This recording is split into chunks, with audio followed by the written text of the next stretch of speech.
Good morning students. आज हम लोग क्लास 7th की हिंदी के बाल महाभारत के 29वें पाठ में महाभारत के युद्ध के चौथे, पाँचवें और छठवें दिन का जो युद्ध था उसका अध्ययन करेंगे कि कौरव और पांडव में क्या क्या घटनाएं इन तीनों दिनों में घटी हैं युद्ध के। इस चैप्टर में इस कहानी का अध्ययन करेंगे। लेकिन इसको पढ़ने से पहले हम आपको बता दें कि यदि इस चैनल को अभी तक आपने सब्सक्राइब नहीं किया है तो चैनल को सब्सक्राइब अवश्य कर लें, वीडियो को अधिक से अधिक लाइक और शेयर करें और हमें भी कमेंट करके ये ज़रूर बताएं कि ये वीडियो आपको कैसा लगा।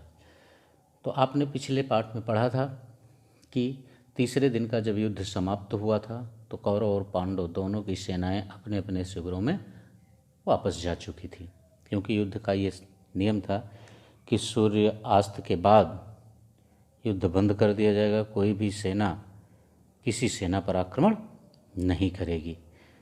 तो इस तरह से यह युद्ध समाप्त होता है। तो अब आइए हम इस चौथे और पाँचवें और छठवें युद्ध की घटना देखते हैं।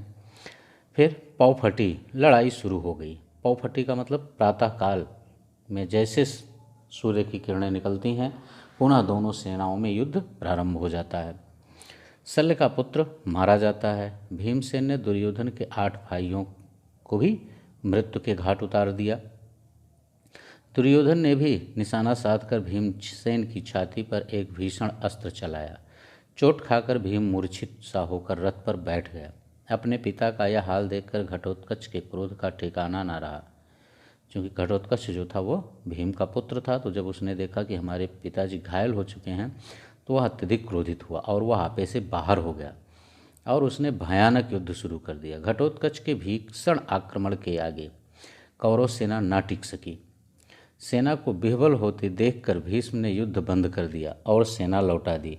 उस दिन की लड़ाई में दुर्योधन के कितने ही भाई मारे गए। चिंताग्रस्त दुर्योधन अपने शिविर में जा कर के व्यथित हृदय से बैठ गया, अर्थात काफ़ी दुखी हुआ, क्योंकि उस दुर्योधन के 100 भाई थे, 99 दुर्योधन स्वयं था, 99 भाई थे और ज़्यादातर भाई उसके मारे जा चुके थे।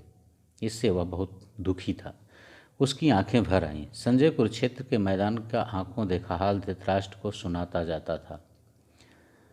वहाँ का बयान सुनते सुनते धृतराष्ट्र व्यथित हो जाते थे, यानी दुखी हो जाते थे, और वह दुख उनकी सहनशक्ति से भी भारी हो जाता था।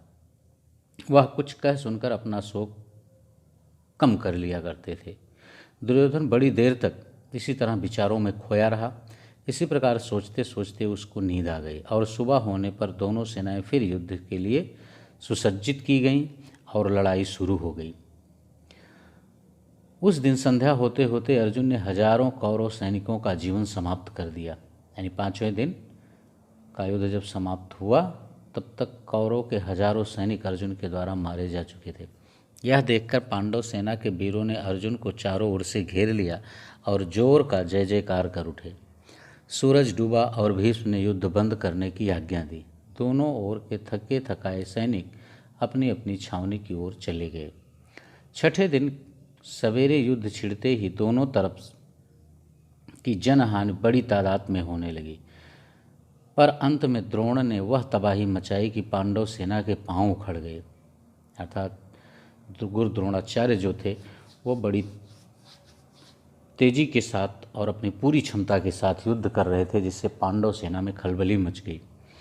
इसके बाद तो अंधाधुंध युद्ध होने लगा। अंत में दुर्योधन बुरी तरह घायल हुआ और बेहोश होकर रथ से गिर पड़ा। तब कृपाचार्य ने उसे बड़ी चतुराई से अपने रथ पर ले लिया, जिससे दुर्योधन की जान तो बच गई थी। आकाश लाल हो चला, सूरज डूबना ही चाहता था, फिर भी कुछ मुहूर्त तक युद्ध जारी रहा। सूर्यास्त के बाद युद्ध समाप्त हुआ।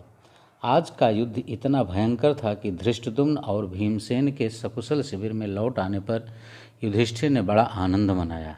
उनकी खुशी की सीमा ना रही। ओके बच्चों, बस इस पार्ट में इतना ही। अगले पार्ट में हम अगले अध्याय का अध्ययन करेंगे। लेकिन इस चैनल को अभी तक आपने सब्सक्राइब नहीं किया है तो चैनल को सब्सक्राइब अवश्य कर लें, वीडियो को अधिक से अधिक लाइक और शेयर करें। ओके।